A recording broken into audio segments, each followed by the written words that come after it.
Siempre pensé que la lealtad era un plan. Un plan tan sólido que podías construir una vida inquebrantable sobre él. Pero la lealtad es como una baraja de cartas, y un paso en falso lo derrumba todo. Me llamo Liam, y durante 10 años me entregué por completo a una empresa que creía mi futuro, solo para verla caer en manos de otros. Así que rompí ese plan y construí algo que nadie pudiera robar. Era un martes por la mañana, ese aire sofocante, como si estuviera conteniendo la respiración, esperando traicionarte. Estaba sentado en la sala de juntas, con el zumbido de las luces fluorescentes pululando en mi cabeza, el intenso aroma de la loción para después del afeitado de mi padre impregnando la habitación. Estábamos definiendo el cronograma del proyecto Bestrich. Mi proyecto, el que había llevado adelante durante noches interminables y crisis con los subcontratistas. Mi padre, Henry, presidía la mesa con la voz dura como el granito. Liam, dijo, con la mirada fija en sus notas. No eres tú quien dirige el barco.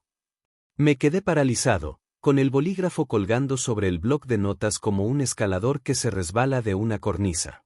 Le hemos transferido el 75% de la empresa a Eisen, continuó con calma, como si pidiera un café. Será el director general el próximo trimestre.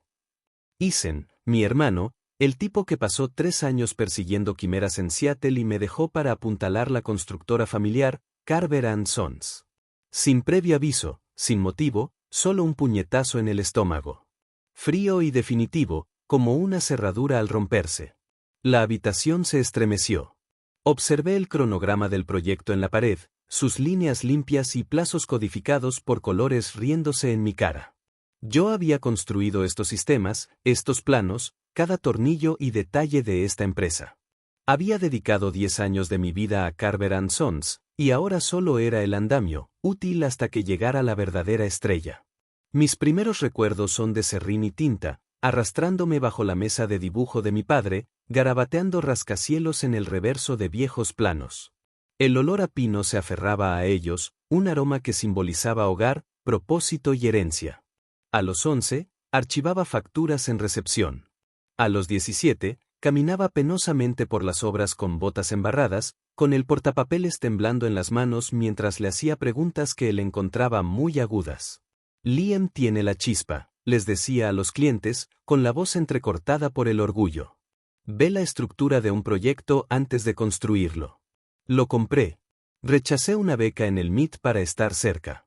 La historia de Eisen. Estudio ingeniería civil en una universidad local. Me gradué entre los mejores de mi clase. Rechacé ofertas de empresas nacionales porque Carver Sands era mi sangre, mi destino. Era el primero en levantarme al amanecer y el último bajo la luz de las estrellas. Entrené equipos, manejé presupuestos y salvé acuerdos cuando los proveedores se echaron atrás. Trabajé con fiebres, rupturas y un incendio en un almacén que casi destruyó nuestros registros. Mi vida se convirtió en una serie de planes cancelados. Cumpleaños, cervezas con amigos, sueños, todo a cambio de una herencia que creía mía. Pero Eisen regresó a la ciudad con una mochila y una historia sobre su fallida startup tecnológica. Su sonrisa, tan suave como siempre.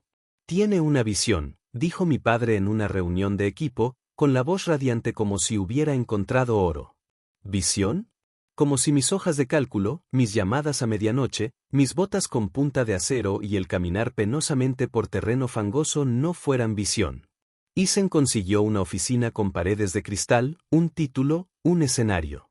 Yo conseguí otro fajo de facturas y un reconocimiento a mi fortaleza. La verdad solo me impactó cuando la encontré en un archivador, mal etiquetada como una broma pesada. Buscaba un permiso para construir en la zona norte. Otro desastre que limpiar cuando me topé con una carpeta etiquetada como «Propiedad confidencial». Me temblaban las manos al abrirlo, el estómago ya me gritaba, algo que mis ojos confirmaron. Carver & Sons había sido transferido al 75% a Eisen Carver, con efecto 6 meses atrás.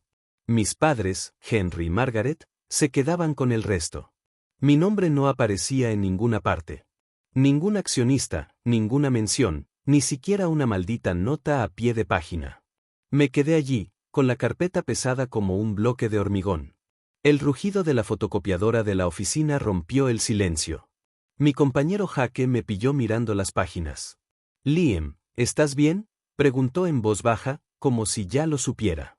¿Sabías de esto?, murmuré. Se miró las botas, y eso lo decía todo. 6 meses. Llevaban 6 meses planeándolo, y nadie se atrevió a decírmelo. Conduje a casa, con la carpeta en el asiento del copiloto ardiendo al rojo vivo. Por primera vez en 10 años, no puse la alarma. Me importaba un bledo si el mundo seguía girando. Cenar en casa de mis padres fue una muestra de negación. El olor a ajo y filete a la parrilla flotaba en el aire. El intento de mi madre de arreglar una ruptura con comida reconfortante. Isen se apoyaba en la encimera de la cocina, bebiendo su bourbon a sorbos y soltando frases hechas sobre trabajo social innovador. Mientras mi padre asentía como si escuchara un sermón, esperé, con el pulso acelerado, hasta que el pastel de manzana aterrizó en la mesa. Entonces deslicé la carpeta al centro, su peso ahogó la conversación en la habitación. ¿Qué es esto?, preguntó mi padre, entrecerrando los ojos. Dímelo tú, dije con voz dura como el hierro. Lo encontré en el cajón de los archivadores. Regalaste el trabajo de mi vida sin decir una palabra. El aire se convirtió en barro. La fortaleza de mi madre resonó contra el plato. La sonrisa de Isen, mi historia, se desvaneció, su vaso se congeló a medio sorbo. Mi padre apretó los dientes, pero no lo negó. Pensamos que era lo mejor para la empresa, dijo, como si eso explicara algo. ¿Lo mejor para quién?, repliqué. Pensaste que mantendría tu máquina funcionando sin hacer preguntas mientras le entregabas las llaves a Isen. Me levanté, cogí mi chaqueta y dejé la carpeta como un cable. No miré atrás. No me presenté a trabajar ni al día siguiente ni al siguiente. Mi teléfono se llenó de correos electrónicos, facturas vencidas, clientes descontentos, las reuniones chapuceras de Isen amontonándose como escombros. Los ignoré todos.